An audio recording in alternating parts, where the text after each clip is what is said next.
सीखने की सीरीज में ये हमारा तीसरा वीडियो है। पिछले वीडियो में हमने create logic for problem solving के अंतर्गत एल्गोरिथम पढ़ लिया था। उस एल्गोरिथम को समझने के बाद अब हमारा जो अगला टॉपिक है वो है फ्लो चार्ट। फ्लो चार्ट जैसा कल मैंने आपको बताया था कि फ्लो चार्ट जब हम सी में प्रोग्राम बनाते हैं उससे पहले वन बाय वन एल्गोरिथम में टेक्स्ट स्टेप्स लिखते हैं लॉजिक बनाने के लिए। उस एल्गोरिथम का चित्रात्मक प्रस्तुतिकरण फ्लो चार्ट कहलाता है। किसी भी प्रॉब्लम को डायग्राम के थ्रू रिप्रेजेंट करना फ्लो चार्ट के माध्यम से हम ये कर सकते हैं। तो flow chart graphical representation of an algorithm. Flow chart में वैसे तो बहुत सारे सिंबल प्रयोग में आते हैं, लेकिन यहाँ हम कुछ कॉमन सिंबल्स को देखेंगे, एक एक को समझेंगे। उसके पश्चात एक एग्जाम्पल प्रोग्राम द्वारा मैं आपको फ्लो चार्ट बनाकर दिखाऊंगा। सबसे पहला सिंबल जो फ्लो चार्ट में अपन यूज करते हैं वो है टर्मिनल। टर्मिनल एक ओवल शेप होता है। टर्मिनल एक ओवल शेप होता है। इसको क्या कहते हैं? इसको टर्मिनल कहते हैं। इसको हम टर्मिनल कहते हैं। टर्मिनल इसको स्टार्ट स्टॉप बॉक्स के नाम से भी जाना जाता है। Start stop box. उसके पश्चात जो अगला सिंबल है वो है फ्लो लाइंस। अगला जो सिंबल है जो फ्लो चार्ट में यूज किया जाता है वो है फ्लो लाइंस।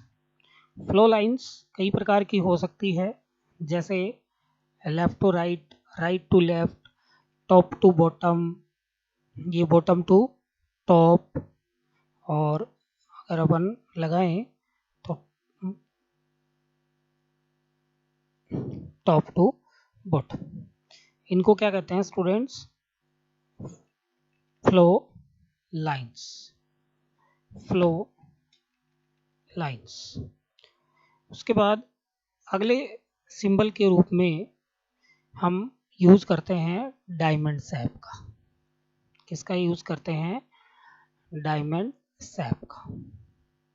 इसको डिसीजन बॉक्स भी कहते हैं, या आप डायमंड शेप भी बोल सकते हो।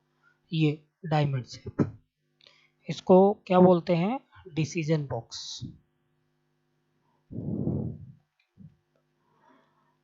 डिसीजन बॉक्स इसका यूज कंडीशन को प्रयोग करने के लिए करते हैं, जैसे if else, loop, yes no. इसमें एक इनपुट होता है, और दो उससे आउटपुट निकलते हैं। एक इनपुट होता है, दो आउटपुट निकलते हैं। या तो आप ये एंगल से एक आउटपुट दे दीजिए, एक आप इधर से आउटपुट निकाल सकते हैं, या ये कोई भी आप दो आउटपुट इसके होते हैं, एक ट्रू के लिए, एक फॉल्स के लिए, येस के लिए, एक नो के लिए। तो ये अपना सिंबल हो गया डिसीजन बॉक्स। उसके पश्चात input output box. Input output box. Input output box एक पैरेललोग्राम होता है। पैरेललोग्राम है इस सिंबल का नाम। इसको बोलते हैं input output box. Input output box. जैसे हम कीबोर्ड से इनपुट करेंगे और मॉनिटर पे आउटपुट देखते हैं, तो वहाँ हम इस सिंबल का यूज करते हैं। इसका नाम स्टूडेंट अभी मैंने आपको बताया था, पैरेललोग्राम। पैरेललोग्राम। इसके अगला जो सिंबल है वो है प्रोसेस बॉक्स। प्रोसेस बॉक्स ये होता है स्टूडेंट्स प्रोसेस बॉक्स। इसको बोलते हैं प्रोसेस बॉक्स। उसके पश्चात जो अगला सिंबल है वो है अपना ये प्री डिफाइन प्रोसेस बॉक्स। इसका नाम है student pre define process box. उसके पश्चात हम कनेक्टर्स का यूज करते हैं। ये कनेक्टर होता है, इसमें दो प्रकार के कनेक्टर्स का प्रयोग किया जाता है। ये ऑफलाइन कनेक्टर है, ये जो दोनों हैं ये ऑफलाइन कनेक्टर है। और एक कनेक्टर स्टूडेंट्स और होता है जो ऑफलाइन कनेक्टर होता है, जो ये होता है, ये ऑफलाइन कनेक्टर है। उसके ऊपर अपन लिख देते हैं ऑफलाइन। और ये दोनों ऑनलाइन कनेक्टर। इनका मतलब मैं आपको अभी बता देता हूँ। जैसे ये इस प्रकार से होता है और ये इस प्रकार से होता है। जैसे एक ही पेज पर हमें, एक ही पेज पे पूरा अगर कोई प्रोग्राम ना आए, जैसे बी है तो उसका ये कंटिन्यूस यहाँ से, तो ये ऑन पेज कनेक्टर कहलाता है। एक ही पेज पे मतलब ये बताया जा रहा है कि यहाँ से यहाँ समाप्त हो गया है, अब आगे का पार्ट यहाँ से है। ये ऑफलाइन कनेक्टर होता है। एक पेज पूरा समाप्त होने के पश्चात अगले पेज पर यदि सिंबल्स को आपस में कनेक्ट करना हो तो हम ऑफलाइन कनेक्टर का प्रयोग करते हैं। तो अभी हमने देखा ये स्टार्ट स्टॉप बॉक्स या टर्मिनल जिसको अपन बोलते हैं वो है। ये फ्लो लाइंस होती है जिनके द्वारा प्रोग्राम का फ्लो दर्शाया जाता है। उसके पश्चात ये डायमंड बॉक्स या इसको डिसीजन बॉक्स बोलते हैं। इसका प्रयोग इफ एल्स की कंडीशन को चेक करने के लिए किया जाता है। इसमें एक इनपुट होता है और इससे दो आउटपुट निकलते हैं। ये इनपुट आउटपुट बॉक्स है। जो भी यूज़र कीबोर्ड से इनपुट करवाता है वो इस बॉक्स में, और जो भी यूज़र इनपुट करवाने के पश्चात मॉनिटर पर आउटपुट देखता है वो भी इस बॉक्स के माध्यम से दर्शाया जाता है। इसको अपन बोलते हैं पैरेललोग्राम सिंबल। उसके पश्चात ये प्रोसेस बॉक्स है, यहाँ प्रोसेस दर्शाई जाएगी। जैसे मैं आपको बता देता हूँ, जैसे C equal A plus B, तो this is the process to add it to number. तो A और B जुड़ करके C में चले जाएंगे। ये प्रोसेस है, ये प्री डिफाइंड बॉक्स है। ये कनेक्टर हैं, दो प्रकार के कनेक्टर अपने होते हैं। एक होता है ऑनलाइन कनेक्टर और एक होता है ऑफलाइन कनेक्टर। एक ही पेज पर एक फ्लो चार्ट को जोड़ना हो तो हम ऑनलाइन कनेक्टर का यूज़ करते हैं, और दूसरे पेज से पिछले पेज को जोड़ना हो तो हम ऑफलाइन कनेक्टर का यूज़ करते हैं।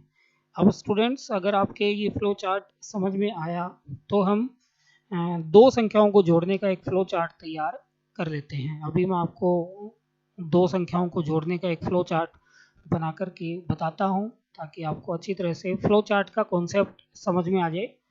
तो दो संख्याओं को जोड़ना है तो सबसे पहले अपन कौन सा बॉक्स लेंगे? स्टार्ट स्टॉप बॉक्स, जो कि ओवल शेप होता है।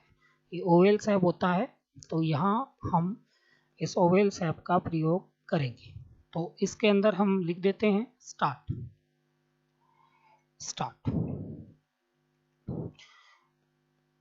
उसके पश्चात हम इनपुट करवाएंगे। तो इनपुट के लिए और आउटपुट के लिए आपको बॉक्स बताया हुआ है पैरेललोग्राम। तो यहाँ हम पैरेललोग्राम इसका यूज करेंगे। पैरेललोग्राम के अंदर अपन इनपुट करवाएंगे दो variable, input A and B। तो ये और ये सारे सिंबल एक दूसरे से जुड़ेंगे फ्लो लाइन से। फ्लो लाइन भी आपको मैंने अभी फ्लो चार्ट में बताई थी, ये फ्लो लाइन से जोड़ दिया हमने इनको। तो ये हो गया इनपुट। उसके पश्चात प्रोसेस आती है। प्रोसेस के लिए रेक्टेंगल का प्रयोग किया जाता है। ये प्रोसेस बॉक्स होता है, ये प्रोसेस बॉक्स। इसके अंदर अपन प्रोसेस क्या है अपनी दो संख्याओं को जोड़ने की, C equal A plus B, ये प्रोसेस है। तो जो कि इस प्रोसेस बॉक्स में आपको दर्शाई गई है। उसके पश्चात स्टूडेंट ये फ्लो लाइन से हम इसको भी कनेक्ट कर देते हैं। उसके बाद आउटपुट के लिए, तो इसका आउटपुट के लिए भी हम पैरेललोग्राम का ही यूज़ करेंगे, जो कि यहाँ दर्शाया जाएगा। आउटपुट आएगा आउटपुट सी। क्योंकि ए और बी जुड़ करके सी के अंदर चले जाएंगे तो हमें सी का आउटपुट प्राप्त होगा, तो आउटपुट में आ गया सी। और अंत में स्टार्ट स्टॉप बॉक्स में इसी बॉक्स का अपन यूज करेंगे, तो यहाँ लिख देंगे एंड या स्टॉप। आप एंड या स्टॉप में से किसी का भी यूज कर सकते हो। तो अभी आपने देखा कितने सिंपल तरीके से हमने दो संख्याओं को जोड़ने का एल्गोरिथम तैयार कर लिया। तो डियर स्टूडेंट्स, अगर आप इसे समझ पाए तो बहुत अच्छा है, नहीं तो कमेंट बॉक्स में क्वेरी आप कर सकते हो फ्लो चार्ट के बारे में और जानने के लिए। अब मैं आपको एक दो क्वेश्चन दे देता हूं जिसका आपको फ्लो चार्ट तैयार करना है। तो ये क्वेश्चन आप करके अपने आप उसके बाद में फ्लो चार्ट तैयार करना आपको। Calculate area of triangle. Number 2, calculate area of circle. ये आप दो प्रोग्राम स्वयं से करिए, इसको ज़्यादा से ज़्यादा समझिए। दोनों के एल्गोरिथम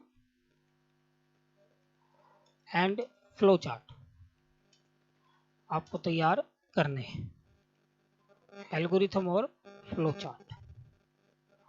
और अगर नहीं समझ में आए तो आप कमेंट लाइन में लिख करके मुझे बता सकते हैं। कोई क्वेरी हो तो पूछ सकते हैं। आप सभी का बहुत बहुत धन्यवाद।